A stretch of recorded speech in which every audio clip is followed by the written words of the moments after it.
Bismillahirrahmanirrahim. Assalamu alaikum Muhammed ağa. Assalamu alaikum vatandaşlar. Esselamu aleyküm Ravşen. Selamun aleyküm vatandaşlar. DVT platformasında gepleşmeye başlayız. Bugün temanın adı Ulu Oyun 2 Gizlin Uruş. 19. asırda Rusya bilen Angliya arasında kolonizasiya dövründe paxta sebepli paxta gıççılığı sebepli Rusya her xil bahana tapıp Srednya Aziyany, Merkezi Aziyany basıp aldı da şol bahana bilen gulçuluk var deyip bizim rayatlarımızı gulçuluğa alyanız deyip endi bugünkü günde Merkezi Aziyada ulu nebit gaz yatakları var. Şonun üstünde de göreş girip dur. Avrupa'da gün batırıda gaz gerek nebit gerek. Şol aralıkta Rusya bilen gün batarı arasında ulu çekileşik var. Hazırki dövrde de Ukrayna'da uruş gidip dur.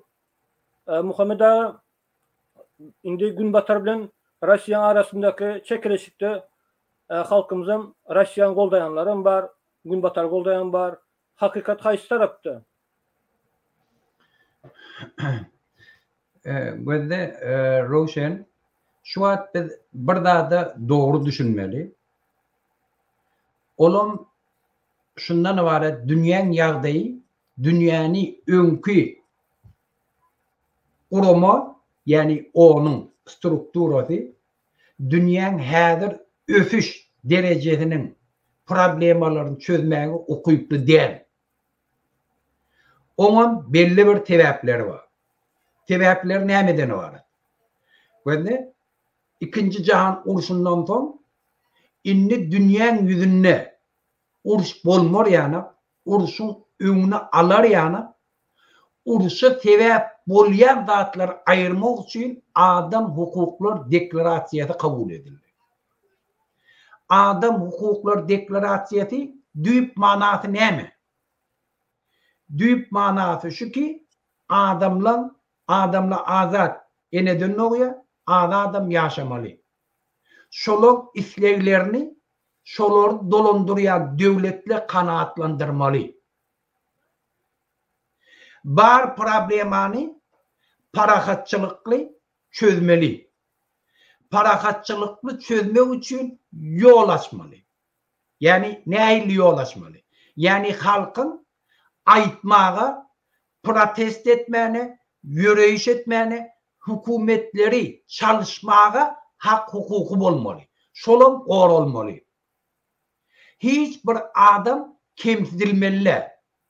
Hiçbir adamın anamı için idarlanmalı. Hiçbir adamı başka dine, başka bir neme anlayan için o kemsedilmeli de adaran verilmeli. İnni şolatlara koşuluyanda adı kovupsuzluğuna üpçün etmeli devletler. Ve de şu esası şol Adam Hukuklar Deklarasyasındaki bardatlı. İnni şu dünyanın yüzünde şun kun yerine yetecek orada bir mekanizmi gerek. Şun devletleri borçlu etmeli. Şu zatları yerine getirir yana. Şu mekanizm yok. Her bir yurdun içinde kanunu yerine getirecek orada. Şu kanunu yerine getiren organlı var. Şunu kontrol et yerli. Talep et yerli. Yerine getir yerli. Kim bozsa cezasını ver yerli. Adat suutlamışsın. Yani eğer şu mekanizm olmasa kanun kağıdı yüzünde oluyor. Onun hem kararları şu neçelin dine kağıdı yüzünde bolup geliyor.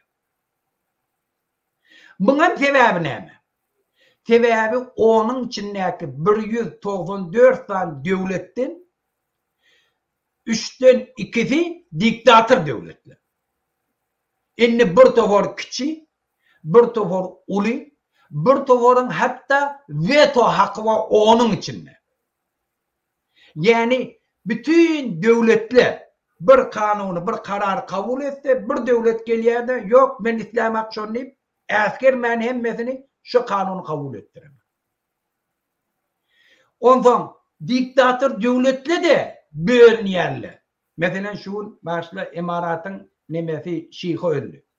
Ol bir diktatör diýsen hem bolýa, şah diýsen hem bolýa, halife näme diýsen bir nemede. Göne dünýädäki bar normativleri boyun bolup özüni şo bilen gabat getiren diýler.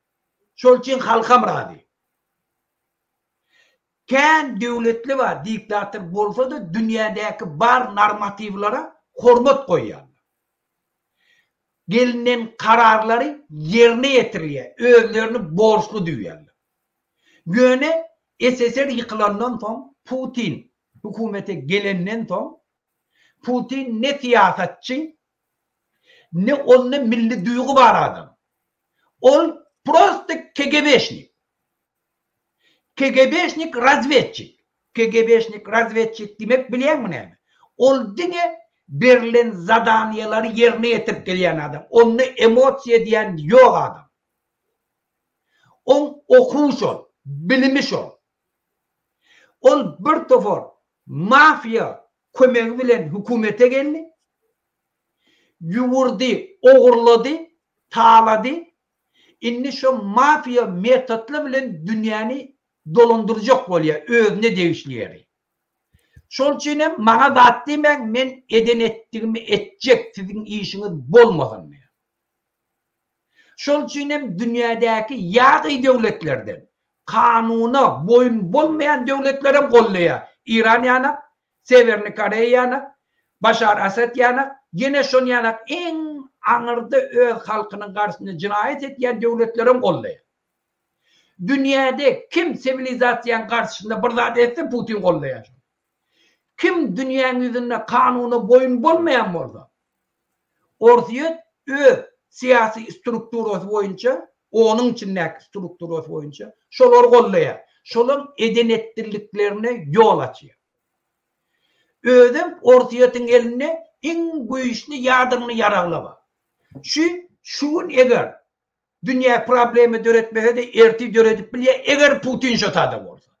Eğer ortayatın içinde siyasi yolla bilen siyasi ütköşükleri girdip bolmadı. Onun Putin subut etti ki yurdun içinde kim şuna karşı olsa olur yok etyenni. Zor bilen batıp yatıryanni. Hiç kime de hiç tat değdirmeye. Edenettiliğini etiye. Navalny'ni, Nakhalny deherleye boyuna malanak. Barın hiç dedin kararını kabul etmeyen. Milyonlarca adam şonu silah, şonu kollayanlar. O olsa eskiren ak dünya cemiyetçiliği. Bineme, yani Putin realni dünyanın şu strukturasını hop salyan adam. Yani onun şu dürüden strukturasını da diyen getiriyor. Şol için dünya hoplu. Muhammed Inni gözüşterde bırdaya değil. Putin ol bir tofor siyasetçılığı, bir tofor tarihçılığı bu ortayadın interesi bilen Putin'in pavideniyetine düşündürüş verecek oluyorlar. Biz savsen başka da. Savsen başka da. Ortayadın interesi bu atlım dünya karşı gitmeklikte. Ortayadın dastatçına potansiyeli ba, sresvatı ba, dünyanın yüzünü öz hakiki ornunu oynat bilir yani. Dünyadaki geçen situasiyalara tesirini koyup bilir yani. Putin dine öz şahsı befid için, özünü korumak için dünyanı hadir bulavati. Bir savsem tapavutu. Muhammed ağa, yine söyledin, moral taraftan indi Rusya hazır alıp baran siyaseti ne doğru diyez. Yani praktik taraftan bize ne kadar tesir etmeye mümkün? Şol Ukrayna'da kuruş, Günbatar bilen Türkmenistan arasındaki çekilişik bize ne kadar tesir etmeye mümkün? Berekellah. Sonra şuna gelmeli sonra. Yaman o yerlikli sonra. Ben de şol için bir inni ki dünyanın yüzünde bir devleti ki bir tohum, haramzade tohum gelip bütün bizim yurdumuzun baylığını oğurlap ketekileri verip oturan adamı kollayan kim Putin? Şun strukturu onun içinde şun edenettiliğine ruhsat verip gelen şu neçelli. Şoň edenetdiliğiniň üstüni batırıp gelen. Gözde 30 yılın devamında Roşet, hakikati aytmalı. 30 yılın devamında hem Niyazov hem Berdi Muhammed'in durolluğu şeyle. Dünya tarafından istat edilmediğini dine ortayadım kömeği. Ne için ortayadım? Tebebi ortayadım öňden köneden gelip işlep duran siyasi strukturası var onun içinde. Amerika'da da var, Ber'de de var. Ola bula bilen işleşip öğrenen, alışveriş edip görenleri var. Hatta Ber'in diplomatları, senatörlerinin arasında da. İnstitutlarının içinde de adamlar var. Hatta ortaya sistematik bir tofar KGB'lilerini uğrattılar işte. Alo, eşitliyor mu? Aydırın. Bir tofar adamları ve prava защитник deyip, yine yazıcı deyip, yine jurnalist deyip, falan deyip, yürüyte uğrattı. Yürüyte propagandası var. İngiliz diline, Fransız diline, İspanyol diline, neyme? Türkmenistan yani etyen devletleri kollamak için. Kim şolun karşısına bir daha açacak olsa şunu yatırıyor. Şolun ABS'nin içinde de adamları var. Onun prava защитник kuramalarının içinde de adamları var. Hem yerde şolun kıbadı. Şol için Türkmenistan yani devletli şonsuz hiç edip bilmeye şu mesele. Hemmesini şuna aityadır. O da şeyda deyip pulunu alıyordu. O zaman oraya İnni şu fakt ayrıldı. Şol için bizim baktığımıza şun kuvun. Putin bir akmaklık etti. Öz başlık devletin üstüne çözmek bilen bütün dünyadaki normatif ayak aşağında koydu. Şol için dünyanın 144 tane devleti açık beyanıya kabul edip ortayadan edenini cinayet deyip kabul etti. İnni yani demekler dünyada inni bu adamın abrayı yok. Şol için şu ulu bize üstünlük. Biz şundan beğenmeli. Biz inni 91. yıldaki yani bir moment emele geldi. SSR dargadı. Her respublika öz başlık bulmağa şart töredi. İnni biz hakiki öz başlık bulmak için bize şart töredi. Öz yurdumuzu hakiki özümüz elimiz alıp özümüz dolandırmağa şart töredi. Şuna dine bizim islemimiz gerek inni hükümeti el almağa. Karamzadalardan değmağa. Muhammed ağa, indi praktik taraftan da bize amatlı oldu. Putin'in gitmeyi, Putin'in hükümetinin koşamağı. Ama bizim siyasi meydançada iki tane Rusya'nın taraftan tutyan vardı. Sapar Muradov var, Allah Murat Rahimov var. Mesela Allah Murat Rahimov Rusya'nın yalan propagandasını yayradı. Yalan argumentler getirip aklacak oluyor. Adamlara bundan ya. Hazır Rusya'nın acı dünyalı Avrupa'da bir neçe adımları satın alıyorlar. Gizli kulukları da hatta satın alıyorlar. KGB Aslan'ın KGB'sini yani kovsuluk kulluğunu satın alan adımlar var. Çinovnikler satın alıyorlar. Onlar bize tesir edip bilir mi? Mesela Türkmenistan'da siyasi kriz dönemi vaktinde Ukrayna'daki senaryo geçmeye mümkün mü? Vatandaşlar size sorularınızı yazıp baştan sonunda Muhammed Ağa soru veririz. Bize siyasi kriz döneminde sonyalı senaryo geçirip bilir mi Rusya? Ben de Roshan, ben de kulağın. Baştan şu 14. yılda mesela siyasi kriz döneminde Ukrayna'da hükümet çalıştı. Ondan Kırım basvaldı. Referandum geçiren oldu. Allah Murat Rahimov referandum geçti. Oluyordu. Emmesi karar edildi deyip yayradı. Adamların şol cemiyeti tayarlayacak oluyor şol. Benim fikrim. Ben de neme Roshan derdi iki dat var. Biri var on şu KGB'şnik. On abiyazın. On abiyazın şunu etmeli. On öz fikri yok. On erkin adamdır. On eline dokumenti var. Men satılan. Men şuna işleyen. Onu atriz adam edene. Şol için onu bir diskusiya alvermelemde. O Putin'in itleri kör. Olam şol yanak birdat bollu uturdu. Yönetine Türkmen yok bunlardan o başka birdat. Yani ben deyip geçeyim. ikinci taraf var. Dünyanın yüzünde böyle şu dünyanın uğraşçılık meselesinde onun strukturasında onu diskusiye var. Siyasetçilerin arasında ve bir tofor partiyalar içinde yurdine özler azatlık isteyenler, görüşenler içinde onu gururma. Onun içinde veto diyen hak ayrılmalı. Ben de kula dünya bir poluslu olmalı. Yani dine Amerika olmalı. Amerika bolsa kaptalına karşı yine bir devlet gerek. Şu ikisi birbirine edeceği işini ettirtmesin. Bir ideya doğru. Sebebi absolut dünyanın yüzünde. Bir devlete hemme pannomoçiyan bersen şuna anansan ol şunem qowwalda erti kunyen erdik. Şol için biz Amerika'nın dünya hüküm sürmeğini İslam'da. Avrupa'nın, Kıtay'ın hiç kaydı. Bir topur oğlanlarımızın fikrini şu fikri öne salacak olup Putin'i kollacak oluyor. Ol sabsen başkadan. Ve de bir adam ki oğurluk ettiğini kabul ettim.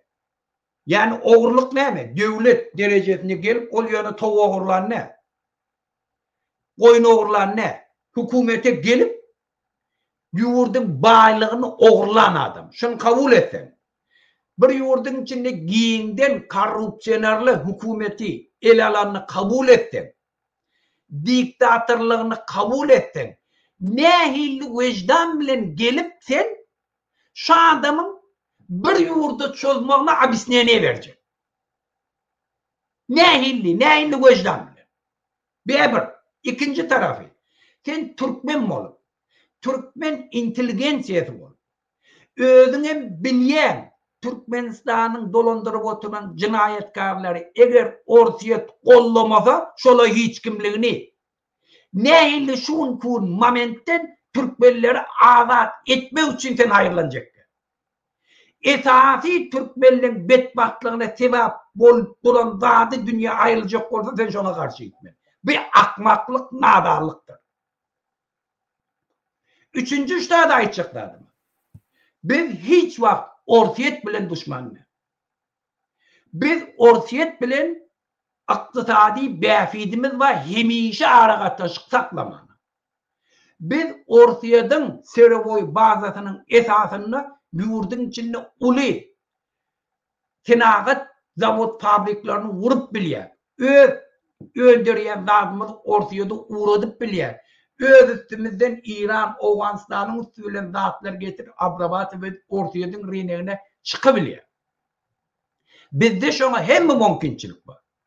Şol için orsiyet bilen giyinden aragatlaşıp takılacak diyen adamların bolmoğu ol realni bizim durmuşumuzda.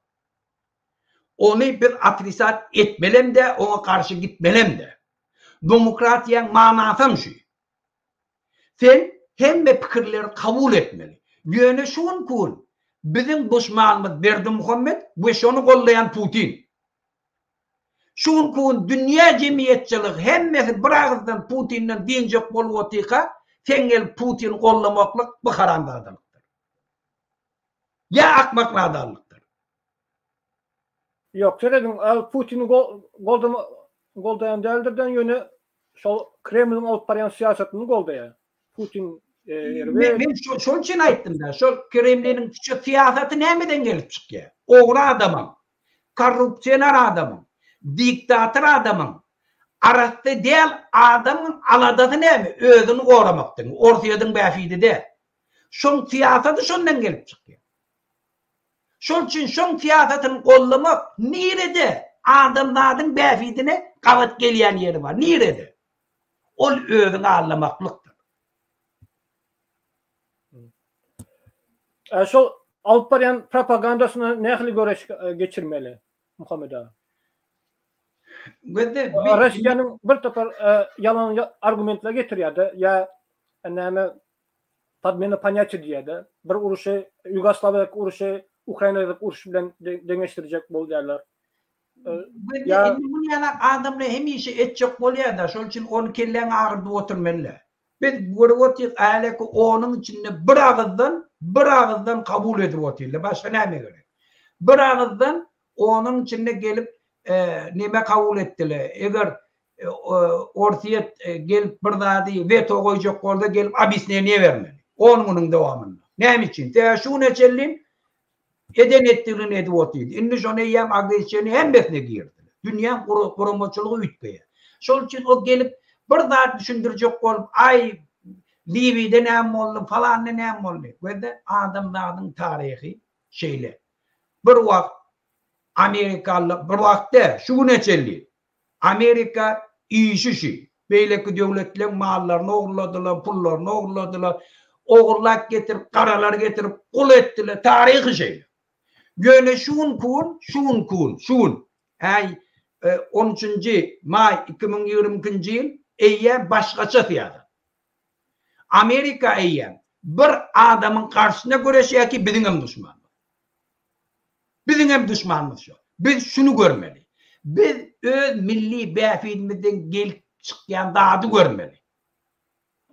Biz Amerika'da gelip Türkmenlere karşı çıkacak olsa şun kun Amerikan içinde oturup şunun yanına barıp tüyömesem tüf yüzmedi ya. Biz şeyle olmalı. Biz öz milli bäfidimizden gelip çıkan dağda teretmeli. Ondan gözde kulağa. Bu dünya yütkedi. İnni gelip yer için Seriyo için Amerika, Avrupa hiç yere koşun uğratmıyor. O gereği yok. Ondan ortadan Kitay edecek oluyor. Doğru yurdun baylıklarını eğip olacak oluyor. Öz dikme ferdarlarını koyup şunu. Ol eyyem kutordu 50 yıl bundan önce o kutordu ol fiyatı. Zapt o yok. Bu atlam zaptın interesi ne mi? Bir yurdun içinde giyinden internet olsun, rinişne ekonomika olsun, yurtlu arkayın biri ara katnaşı açıp bilsin, dünyada tabiata hop salyan zattan ön almaklık, bir yurtlu asudalığını üpçün etmeklik. Esasi problemler şu. Haçın internet bolsa, bazı iqtisadiyeti bolsa, bula şu yurtların içinde hem bilen den oturup gepleşip hem tana peyda etilip bilye hem tana. Şu peyda da koloniya etmekten, doğru bilen ten talamaklıktan peydası köp. Ortaya bolsa zor bilen halkın ardın näki zady alacak bolup göreşiye. Ve de uğrağın tapavutı var. Bula adamlar zor bilen iyicek dadılanacak bolya, bula sana da berip oyuna girecek bolya. Pravilo koyup oyun bilen oyna, sana da olsun bize de olsun diyecek. Şun kun bizim bäfidimiz haytından var. Koreya, Yüzne Koreya entere, Yüzne Koreya neyini öftü? Şu adam Amerikan önünde durabiliyor. Ne için? Oğuştu şöyle bilen. Şunun pravilatı bilen oynadı. Yurdun öftü. Yurdun da diktatörüm yok. Yurdun talayanım yok. Özlerde peyda oluyor. Dünyadaki zatlardan beylekler de şundan peyda oluyor. Hem ekşin peyda. Biz şu pravilanı kabul etmeli. Şu pravila bilen oynamalı. Dünyanın neresinde kime zor aytacak olsa şu düzgünler bozacak olsa biz şuna karşı görüşmeli. Sen kim olsa şu. Men ilalaşan hatta Xitay Amerika'nın düşmanı olsa da Xitay'da 200'den köprek Amerika'nın ulu kampanyalar var. Şonun esasında Xitay'ın ekonomikası, iqtisadi ösüyor. Şona möhtaç. Hazır vatandaşlar Rusya'nı goldap Avrupa'daki yaşap bolmaya. Eğer Avrupa'daki yaşayacak olsan nirede ilim bilim bar olsa şolar goldamalı. Rusya bize düşman der, bizim Rusya'nın goldayız ama hazırki Avrupa'nın siyaseti ne doğru ve kolonizatsiyalı imperialistik siyaset alıp var ya vatandaşlar. Şunun için o bizim milli bähbetliğimize dengelen ok. Biz hukman suratda adalatlı, hakikat tarafını tutmalı ve gelecekki nirede ilim, bilim, ekonomika östürüp bolýan bolsa, şol yurtda beni has aragatnaşy östürmeli diýip pikir edýän. Roşen, bir jom ben her şu wagtda gepine gep nemesjekde, wende şu wagt men bir näçe kontrakt edilýän garlyň öýünden senior house'lardan na. Şuňam. Ştada gurduňla bilýär näme? Her ýyl nire dinç almana gitmeli. Pullar köp, wende Hükümetçiliğe özleri kazanıptır, pulları köp. Her yıl bir yurda gidip din çalacaklar. Ve de eğer Türkmenistan'ın yağdayı şu hatta, eğer Türkmenistan'ın yağdayı, turizme yol açtı. Şu akbak, samfık neme, immigration nemeler, gelen adamı 5 tane adam iyidirlap görmedi. Vize ankatlık bilen girdi. Şu tadı internet işledi. Обслуживание kovu oldu. Insurance kampanyayla kovu işledi. Samolyot şu tak arkayın uçup gelirdi. Şulan canına kovuk salmayan olsa milyonlarca şula var ya her yıl gidecek de şu tadı deyince alacak. Biliyor musun? Her ayda gitti ne açı pul şu tadı harcadık geliyor. $1000 hiv olman. Hiv olman $1000 harcadık geliyor. Sen gör 1 milyon adam gitti ne açı oluyor. Şu an Kuba, Jamaika, yine falan neydi, gördüydü. Hemmesi şulan kazanına yaşa otuyordu. Şulat ne mi? Şulan dünyadaki bar praviyle bilen oynasam. Dünyadaki bar pravilara hormat koysam. Sen hem şundan hayırlanıp biliyor. Sen halkına da şundan çörep geliyor. Seni buğun hiç kul edip bilmeye. Koloniye edip bilmeye ödüne. Bu fikir bulurda yok. Bu fikir orfiyette var yani.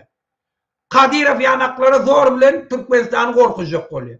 Ya beylekler, onun glavni jurnalisti Kazakistan'ı uğraşayadı utanmanı. Bula fikir etiye 19. asırda yaşayalım kadir. O zaman gelip şun yana orta asırdaki fikirli adamları, siyasetçileri kollacak olmaklık, akmaklıktır.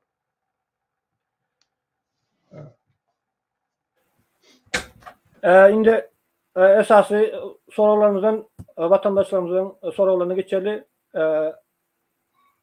Amerika 7 devlete çözümde Bolya'da orası kovsuzluğunu korumanın hakkı yok mu deyip mesela Ukrayna'nın göz önünde tutuyandırdı. Öz kovsuzluğunu korumak için Ukrayna çözdü deyip ideyalar. Ben size bir daha edeyim vatandaşlar. Ula bir derek yalan söyleye Putin. Ortaya da hiç kim kov salana. Ve de şu toçka. Ortaya değil. NATO gel içinde otur. Rukovodyaşı adamsını delegasyasını getirip oturttular. Ortaya'nın iktisadiyetini kaldıracak olup Yeltsin dövrüne bütün Yeltsin zakonodatelni yol açtı. Zapatni kampanyaya gelip ortaya kapital ajeni etsin. Bütün Avrupa kampanyalar, Amerikan kampanyalar ortadan dargan iktisadiyetini kaldırdılar. Şunu hazır tarih boyunca hiçbir devlette ne zapt etti ne Amerika. Ortaya da şunu ettiler. Ortaya da eğer zapt NATO alacak olsa 91. yıldan ta 2000. yıla çelliğin, 2007. yıla çelliğin. Eyyem yer bilen tekizlerdiler. Şol için zapt gelip ortaya da uğraşayet yani yalan söyleyen. Yalan söyleyen. Yönü açılan. Ben de kulağı. İndi kulağı tedrin. Ben de kulağı atın vatandaşlar. Yöne menem bileyen, senem bileyen. Eğer bir adam yurdun yol başçısı gelse, azatlığı çeklendirse, önkü işlep televizyonları yapsa, partiyalara zapret girse, azatlığı çeklendirip başlasa, özü oğurluk edip başlasa, törenindeki adamları dine korrupsiyonlardan koyup başlasa, on geleceği dünya kovuk salmakla. Ol zapıdın, Avrupa'nın, demokratiyan nemeler bilen kavat gelmeye. Ol eyyem uğraşat edip başlaya zapıtını, selnistini, kımmatlıklarını. Şol için Avrupa haçan gördü Putin başka yola var ya, bütün dünyada diktatörler kollap başladı ki zapıta problema döredi otilla. İran yanak, Türkmenistan yanak, Başar Esed yanakları ondan zapıt öz aladasını etmeli oluyor. Yönü onunla da zapıt. Nimetçeğini bilmeyeni yödüler.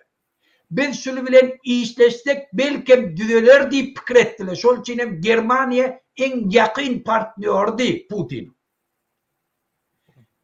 köp Avrupa devletleri Putin bilen işleşmek için milyardlarca dolarları kol çektiler.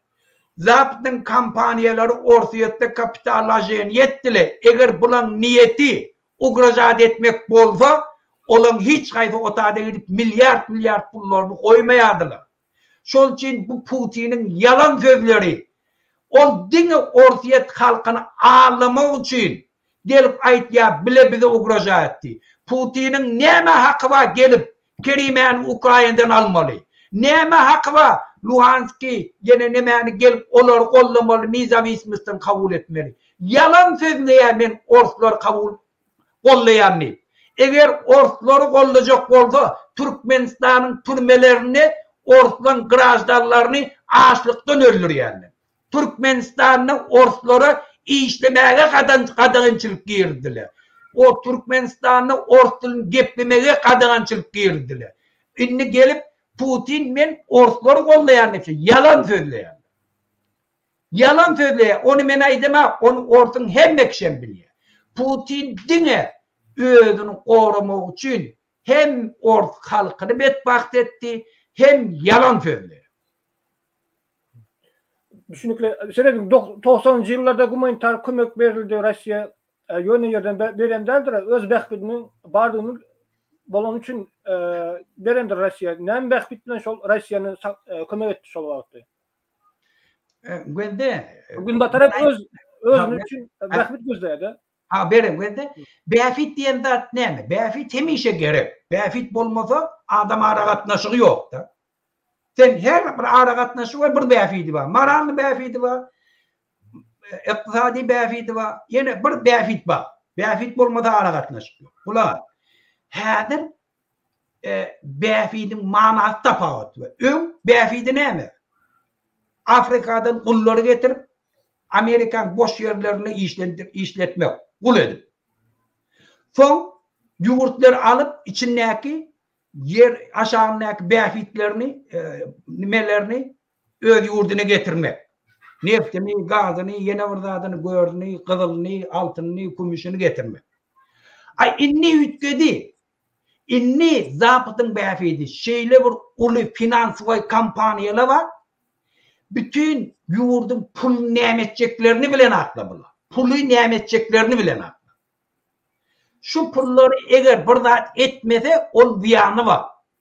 Şol için eğer şu pulu bir yurtta koyacak olsa şu yurt bir tofar zatlara boyun olmalı. Bütün dünyadaki bar pravila boyun olmalı. Kanunçuluk derecesini östürmeli. Bir tofar standarda kavat getiren mekanizmleri var. Şunu yurdun içinde kurulmalı. İnşurans kampanyaları deydi, falan neydi, vize rejimi, azatlık olmalı, haberler bilip durmalı kampanyalar, şu yurdun içinde ne olmalı. Şol için her yıl bir tofar strukturali daklat veriyorlar. Mesela azatlık demesi hayfi yurt neçe derecede falan, neçe derecede falan. Hem ne için? Şu finansal kampanyaları öğreniyorlar. İstepen riskini öğreniyorlar. Şu yurtta kapital koyma neçe riski var ama. Şuna göre de prosentine stavka koyuyorlar. Şol için bulan bəxiti ne mi? Şu yurtlarda kapitallajeni etmek.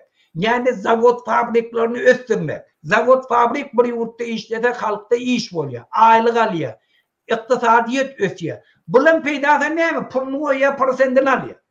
Düşünükle. Muhammed Ağa, söyledin, hazır Rusya taraftan ofisal yağdaydı ve gizli taraftan görüş alıp barıya, uruş alıp barıyalar, propaganda alıp barıyalar. Onun ofisal taraftan Matviyenko Türkmenistan'a gelip gitti. Öz yakın diktatörlük, avtoriter rejimler koruyacak olup, arbitrasını saklayacak olup, bağlanışık çekiyorlar.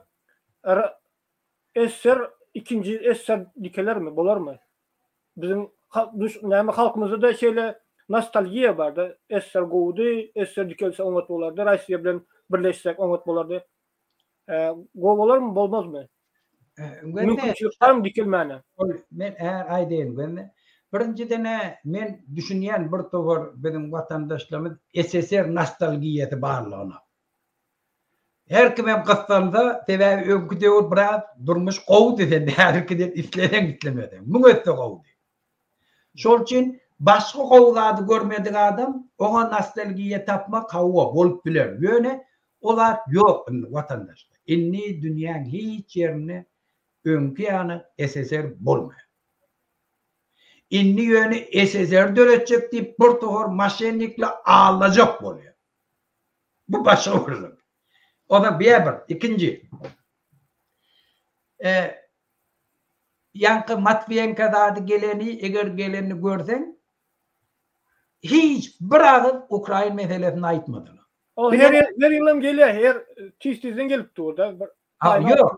Ortaya isteye kontrolünü sakladın. Ortaya isteye kontrolünü sakladın. Türkmenistan'a, Orta Asya, Kazakistan beylikleri. Yöne şu neçelliğin sol omortmat diyeli. Yani şu uruştan sonra de Kazakistan'ı neçe çıktı etti, öz koşullarını uğrattı. Kazakistan halkı hükümete öz denini ettirtmedi. Halkın aktivliği täze gelen ortayadan getirip biz koyduk son diyen adamım inni Putin'e kulak atanam. Özbekistan başına Putin'i kollayacak kollayı sonra ayıttı yok agresiye deydi. Türkmenistan bırak köme uğraşacak kollu eyle belli yok orada bolacak ki Ukrayna komünitarını köme uğrattı. Paradı giyinden hem yerde Putin ettirecekti bolmadı hiç yerde de geçirmediler paradı. Orta Asya'da. Bu para öğren vaznadı Putin için. Yöne hiç kim etmedi. Sebebi inni bu devletli de bilivoti Putin'in devletinin kontrollerini. Putin'e en haramzadası verdi Muhammed Yanak. Bula kadar ya şu neçellindu o mümkün yarancılık edip yankı yığınagan geçireni şon inisiyatifeti boyunca yoksa başka hiç devlet geçireni var.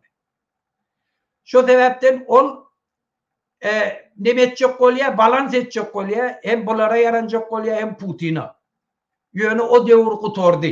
İnni belliğini etmeli. Eğer belliğini etmese, beyleki devletler olur gününe koymaya. Şunun günü açık bilivotuyla hemen. Gürrüngde de mekşi görvoti. Hem mekşi'nin önüne konkret nizadanı koyarlar. Ya Putin bilen ya biz bilen. Şol için hem mekşi diplomatiye giyinden şu an tempikret mi uğraştığına tartırt yara ulan kadi. Amerika 40 milyar dolar şun karar çıkardı Ukrayna vermeli. Ne fikret yani Türkmenistan Putin'e pul verdim şuna da dimer mi kadi? O akmaklıktır şeyle fikretmek. Ya gelip Özbekistan öz başlık devlet bolup fikretsen Putin'in yerindedir bilerim kadi. Onu olum düşman hatap olur. Şol için Lavrov'um hemme devletler ugrajat etti onu ortayadan karşısına ses verilecek olanlar. Ya biz bilen olursanız ya olabilir. Yeke hemmesine telefon edip hat yazıp etti. Benim karşımda ses vermeli. Onunla da 144 devlet ses verdi. Dine 4 devlet Putin'i kolladı. Kalanı ya gelmediler ya sesini çıkarmadılar. Şol için bugün dünya eyyem bellisin Putin'le edivoti. İnni bütün Avrupa iktisadiyeti, Amerika, bütün 144 devlet Putin ayırmak için pul verip otuyorlar. Yarar verip otuyorlar. Hemme yerde. Sebebi eğer şun kun Putin'den din masada yine 10 yılın yine şu problemi var. İnni ne ayılı olacağını hiç gözüne de getirip bilen. Şol için şun kun Putin'den din masada. Şol yardırını yarak hayırlansa da onunla da şun problem görüşmeli, şunu yenmeli. Dünya cemiyetçiliği şuna gelli. Sebebi on getirecek diyanını hiç kim gözüne getirtmiyor. Yani inni başladım inni şundan diyeyim bana. Düşünükle yak vatandaşımız Rusya'nın alıp barayan siyasetinin oldu ya da hazırki sanksiyalardan dünya tesiri ne hili oldu? Kanada'da ne mütkeşme oldu ekonomik taraftan? Düşünmedim. Ne? Yak yeni vatandaşımız sanksiyalar gün batarlara eden tesirini ayıp geçin dünya özünüzünkini aytmak deyip hayiş ediyor da sonra veriyor. Inni ol gözde uruş bolda hemme ýurda täsiri bar. Ýöne biz şol üçin biz watandaşlarymyza aýtýakda, şunkun siz kıyınçılığı boynalmalı haramzadadan dinmalı. Şunen Kanada'da hemme halk tayin kıyınçılığı boynalmana Putin'den dinmalı için. Dünyada diktatörler kollayan adamdan onun içinde siyasi eriyede kollayan adamdan dinmalı. Şona da ne etmeli olsa tayin. Gidip işle pul vermeyene de tayin. Hem ekşemet yaşıyor. Vatandaşlar, zaten aynen kim alsa da alsın, bize toy olsa bolya, bize tapağı yok. Rusya galya mı galan yok mu? Ukrayna bilen zaten mi yöne bizim öz bəxtimiz gözlemeli ilkinci. Öz milli bəxtimizi. Bize eser ya Amerika bilen, Rusya bilen gatnaşymyz haýsy köprek ekonomik tarapdan, bilim tarapdan östürmäne haýsy bəxbit köp bolsa, şol bilen argatdan saklamaly. Moral tarapdan başka gözlem tutsak. Şoň üçin Amerikada näme akçy jüýjeden, Russiýada akçy jüýjeden, ýöne Amerikada gün batarda potensial bar. Öz bizim ýurdumuzy östürmäne, şol bilen argatdan saklamany. Mene şeýle pikir edýän. Muhammed ağa köp sağ olun. Wagtymyzdan yakınlaşıp gelýär bu tormany. Aýtjak zadyňyz bar bolsa, goşjak zadyňyz. Men watandaşlama aýtjak bolýan. Gözde şunkun bir forsat emele geldi. 91-nji ýyl ýana. Dikmeserdarlary getirip oy bilen bolsalar, ýöne öz başdak dip siyasi status al bilen bolsak, inni şunkun biz öz başdakmyzy hakykatlaşdyrmaga wagt geldi. Şoň üçin hem, şoňa ýetmek üçin hem biz diňe biraz kıyınçılık boýnalmaly. Biz binamız bolmaly, biz öz çağamız üçin, öz watanymyz üçin herekete düşüp de öz watanymyzy hakyky öz eýelerini tapşyrmaly.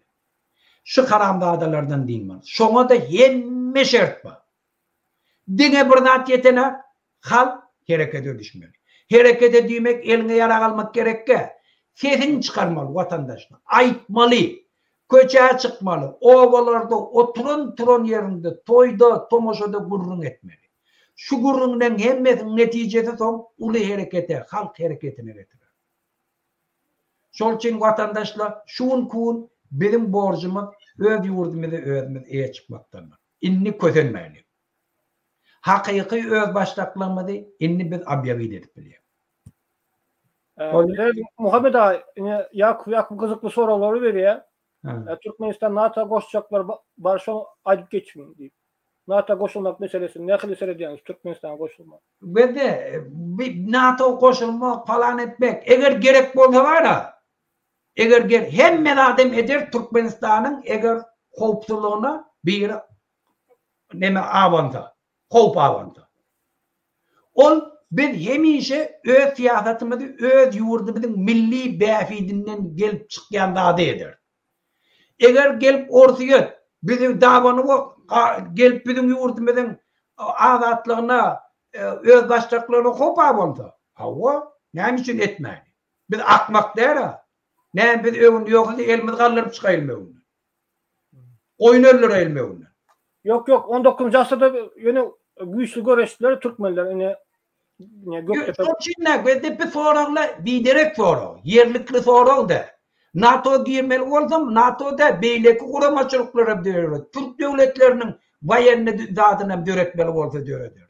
Hemişe biz öz halkymyzyň bäfidinden gelip çykýan zady eder. Biz gasam içemde Ort bilen boljak ya Amerika bilen boljak. Ya Xitay bilen boljak ya İran bilen ya Türk bilen boljak. Bizim bäfidimiz näme? Şondan gelip çykýan siýasaty bizi ýeder. Köp sağ olun. Sağ olun vatandaşlar. Şundan efir gutaraýalım Muhammed ağa.